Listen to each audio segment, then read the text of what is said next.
자, 여러분 반갑습니다. 데이업에서 기업들의 은밀한 속사정을 전달해드리는 데이업 멘토 황호준입니다. 자, 오늘 그린 플러스 얘기를 해보려고 합니다. 제가 지난 영상에서 이 그린 플러스 사업 자체가 미래지향적이고 생각보다 괜찮다라는 긍정적인 평가를 내렸었죠. 그리고 이제 8월 15일이 거의 다 지나가고 나서 16일이 다가왔습니다. 2분기 이제 반기 보고서가 대부분 제출이 되었는데 그 내용 속에서 상당히 굉장히 괜찮은 수익을 많이 냈더라고요. 이 부분에 대해서 얘기를 하게 되면서 과연 그러면 3분기에는 앞으로 어떠한 기대할 수 있는 포인트가 있는지, 이 부분에 대해서 가능성은 있는지, 어떤 기사 내용이 있었는데 그 기사 내용 보면서 한번 알아보도록 하겠습니다. 바로 본 내용 시작하겠습니다. 자, 본 내용 시작하기 전에 지난 1분기 때 데이터가 어떻게 나왔는지부터 설명드려야 되고, 애초에 그린 플러스 자체가 지금은 이제 스마트팜이라는 이제 테마로 하나 엮여 있는데, 사실 메인 산업군은 요게 아니긴 했습니다. 기존에는 이제 압출과 가공을 해서 이걸 매출로 이어졌었고, 그 과정 속에서 기업이 앞으로 나아갈 방향성은 지금 스마트팜 쪽이다 라는 생각을 했을 겁니다. 그래서 1분기 매출액은 이렇게 178억 원을 기록을 했어요. 178억 원을 기록했고 영업이익이 3억 원을 기록을 했는데, 이거 잘 기억하셔야 돼요, 여러분들. 지금 매출이 이런 식으로 지금 뛰고 있다라는 거 1분기 기준입니다. 그러고 나서 시간이 좀 지났습니다.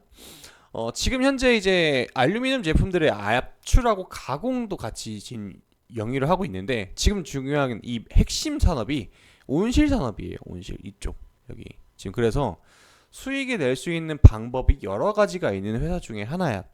딱 그거라는 겁니다. 근데 여기서 한 가지 이제 대부분의 상장 기업들이 힘들어하는, 혹은 그냥 초반에 있는 회사들이 성장통 겪는 부분이, 여기서 여러분들 그거 사진 기억나실 거예요. 다이아몬드 그 광부 짤 아실 겁니다. 눈앞에 성공이 있는데 그 기간 동안에 돈이 없거나 아니면 실패를 겪어가지고 이 사업을 포기한다 라고 했을 때, 그때 매몰 비용은 어마무시하거든요. 근데 이번에 반기 보고서가 나왔죠. 자, 이게 반기 보고서 내용인데 여러분들은 그 빨간색 영역만 보시면 돼요. 그 제가 이제 다 정리를 해놓은 거니까. 이게 이제 반기 보고서의 내용입니다. 근데 반기라고 하게 되면은 우리 1, 2, 3, 4분기 보통 1년을 이렇게 4번 나누잖아요. 그래서 이제 보고서를 제출을 하게 되는데, 1분기 보고서, 2분기 실적 보고서, 3분기, 4분기 이렇게 나왔는데, 특별하게 2분기에는 보통 회사들이 이렇게 반기 보고서를 제출합니다. 그래서 적혀있는 금액이 여기 보면 100만 원이라 적혀있죠. 압출 부분에서 100만, 1000만, 억, 10억, 100억, 151억 원을 2분기 때 낸 거야 라는 게 아니라, 과거 1분기에 있었던 걸 합쳐서 2분기 거 내용까지 다 합친 게 이 정도라는 겁니다. 그러면 보기 좀 어려우니까 제가 우측에다 똑같이 사이즈를 맞춰서 해놨죠. 살짝 좀 틀어졌는데 그거는 제가 정리해놨으니까, 여기 이게 1분기 내용이에요. 여기서 이걸 빼면은 2분기에 대한 실적이 나오는 겁니다. 자, 그래서 계산을 해보면 압출이나 가공 부분 보시면은 과거보다 떨어졌고 일부 부분에서는 올라간 걸 볼 수가 있어요. 여기 압출 부분에선 7,105만 원의 매출, 이게 단위가 100만 원이죠. 100만, 1000만, 억, 10억, 71억 원의 매출이 발생을 했었는데 과거에는 80억 원.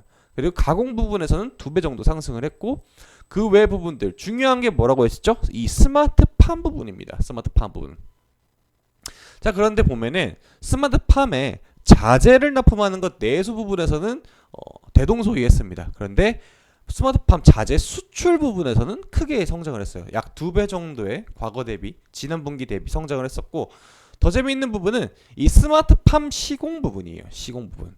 여기 7,635라고 적혀 있는 거 있죠? 이게 100만 원대니까 76억 원을 기록을 했다라는 겁니다. 그 외에 또 재밌는 거는 요거 장어, 요거 딸기, 이 부분.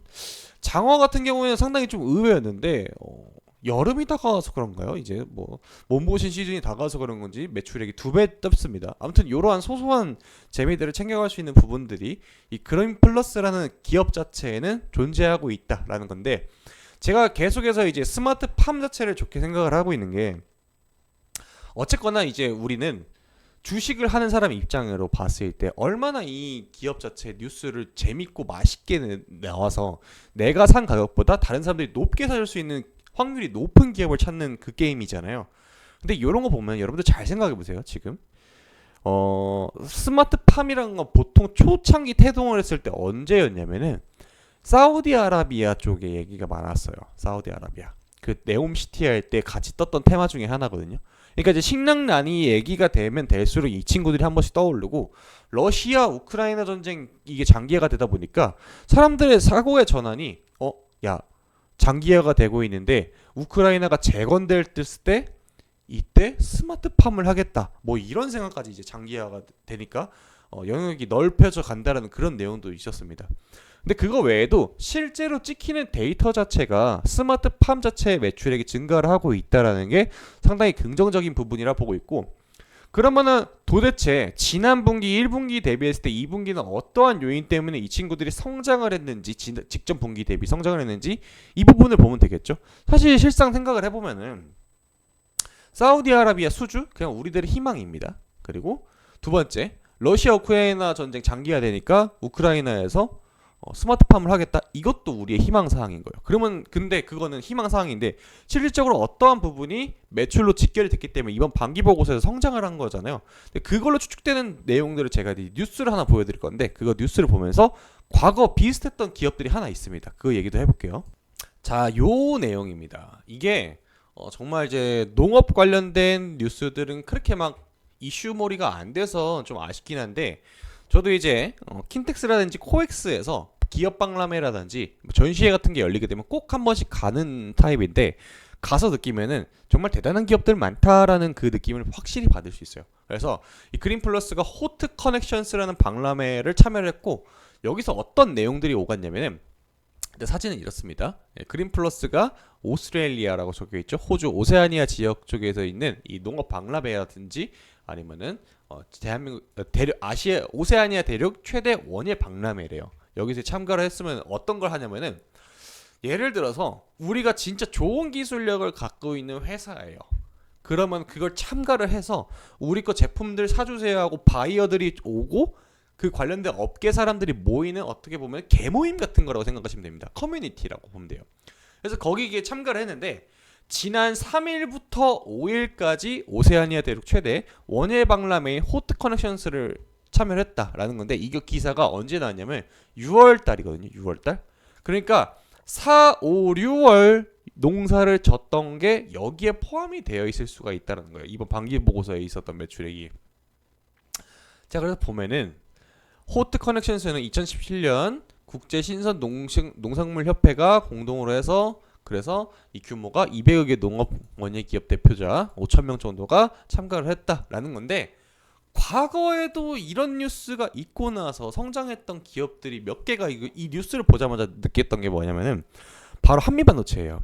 과거 한미반도체가 꼭 대규모 수주 직전에 이러한 이벤트에 참가를 해갖고 대만의 CES라고 있었거든요. 그때 이제 올해 있었던 건데 한미반도체가 이렇게 눌렸을 때 가장 폭발적으로 상승했을 게 바로 이때거든요. 그런데 이제 그린플러스 또한 이 호재에 발맞춰서 가는 건 사실 명확하지는 않지만은 패턴이 그리고 주가가 탄력을 받는 이 패턴이 상당히 과거 한미반도체랑 좀 비슷한 패턴을 가고 있다라고 볼 수가 있습니다. 그리고 차트를 제가 보여드릴 건데 여러분들 지금 보고 있는 게 주가 추이가 일봉 차트거든요. 여기 이 하늘색 선이 120일선이고 여기 60일선이에요. 근데 보통 이렇게 장기간 동안 이제 크게 뭔가 이제 그러니까 제가 장기간 크게 변동이 없었다라고 표현을 하는 거는 우리가 생각하는 그 테마에 잘 편승 안 했던 애들 예를 들어서 바이오나 반도체 이런 애들은 테마성으로 엄청나게 많이 뛰잖아요. 예를 들어서 코로나 관련 주라든지 이런 애들 그런 아이들이 제외하고 나서 기업 가치의 밸류로 움직이는 친구들은 저 장기이동 평균선이 좀 모였을 때 극심한 시세 변동이 좀 있었거든요.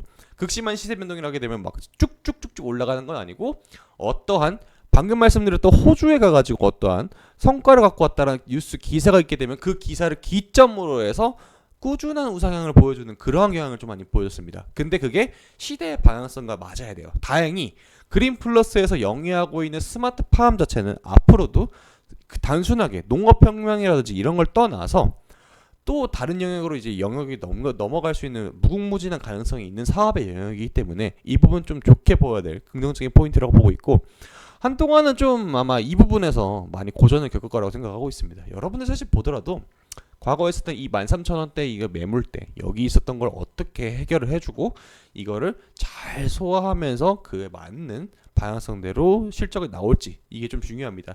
다만 여러분들 그린플러스 자체를 좀 접근한다라고 생각하시기에는 제가 모든 기업들을 다 공통적으로 말씀을 드리는 건데 올해보다는 내년을 조금 더 기다려야 될 타이밍이지 않나라고 생각합니다. 그러면 이제 손가락 빨고 있느냐?